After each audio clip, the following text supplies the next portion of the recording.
Hi friends, இன்னைக்கு broccoli soup பண்ண போறேன். ப்ரோக்கோலி, வெங்காயம், பூண்டு, கொஞ்சோண்டு கொத்தமல்லி, கார்ன்ஃப்ளோர், பட்டர், பெப்பர், உப்பு.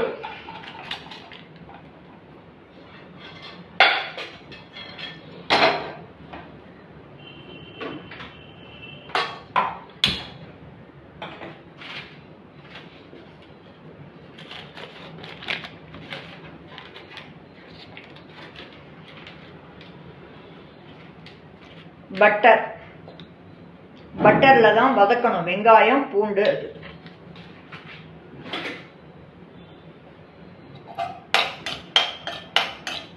பட்டர் மெல்ட் ஆன உடனே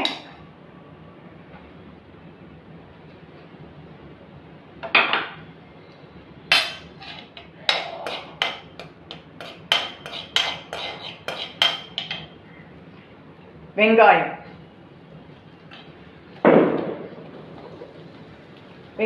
பூண்டு,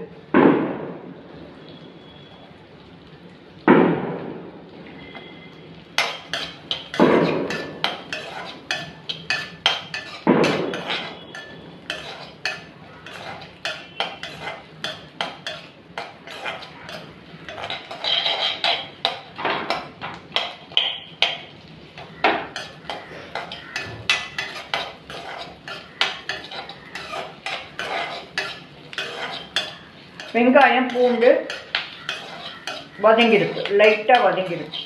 இப்ப ப்ரோக்கோலி,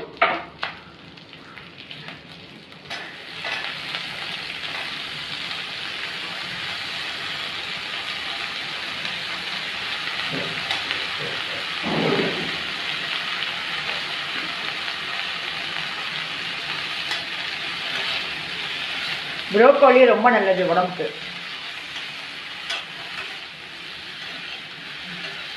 ஆன்டி ஆக்சிடென்ட், கால்சியம் நிறையா இருக்கு.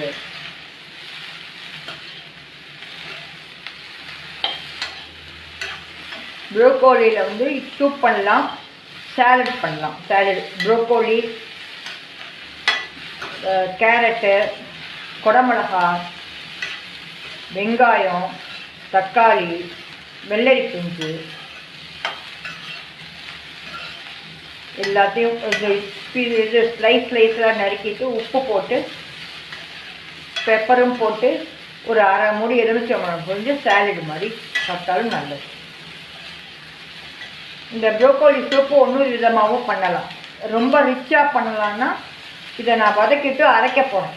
நல்லா அரைச்சி 2 விசில் வந்து அரைச்சிட்டு வடிகட்டிட்டு உங்களுக்கு காட்டுறேன்.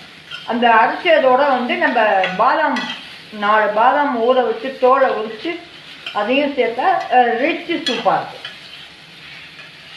அப்படியும் பண்ணலாம். இது சிம்பிளான சூப்.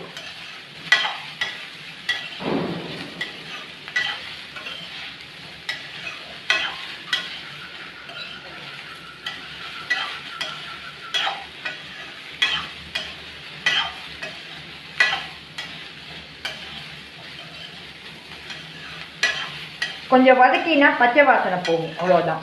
இதை வதக்கிட்டு நல்லா 2 விசில் போட்டு அப்புறம் சூடு பண்ணினோன்னா கொஞ்சம் நேரம் கொதிச்சா போதும். சூப்பு ரொம்ப நேரம் கொதிக்கக்கூடாது. கடைசியில் கார்ன்ஃப்ளோர் இது கரைச்சி இதில் ஊற்றும், பெப்பர் போடணும். இதில் தண்ணி ஊற்றுறேன்.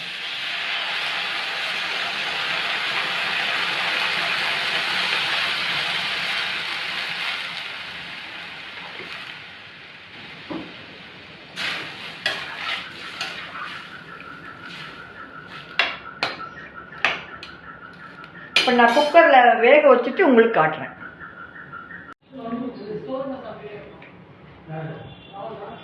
வடிகட்டி வேக வச்சு வடிகட்டி எடுத்து வச்சுட்டேன். ப்ரோக்கோலி சூப் கொஞ்சம் கொதி வந்த உடனே உப்பு போடணும்.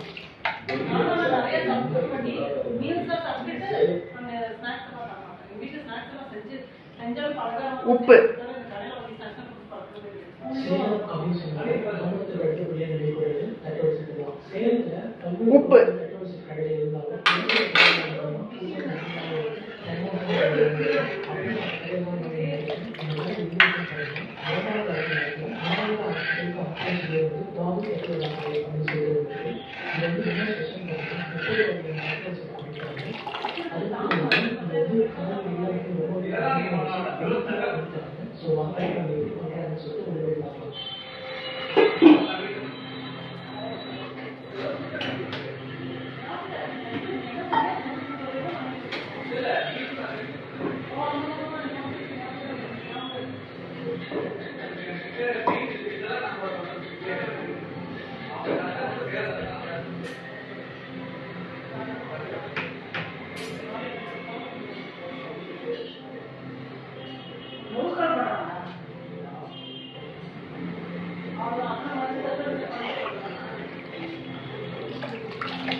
இந்த சூப்பில் வந்து கேரட் பொடி பொடியாக அரிஞ்சு போட்டுக்கலாம். கார்ன் வந்து வேக வச்ச கார்ன் ஒரு 4-5 கார்ன் பீஸ் போட்டுக்கலாம். அதெல்லாம் போட்டால் வெஜிடபிள் சூப் மாதிரி ஆகிடும். ஸ்லைஸாக போடணும், அரைக்கக்கூடாது. இந்த கொதி வரும்போது கேரட்டு அதெல்லாம்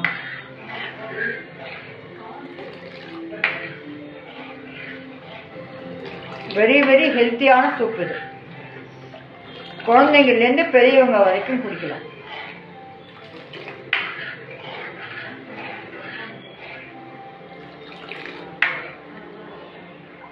இதே மாதிரியே காலிஃப்ளவர் சூப் பண்ணலாம். இதே மெத்தட் தான்.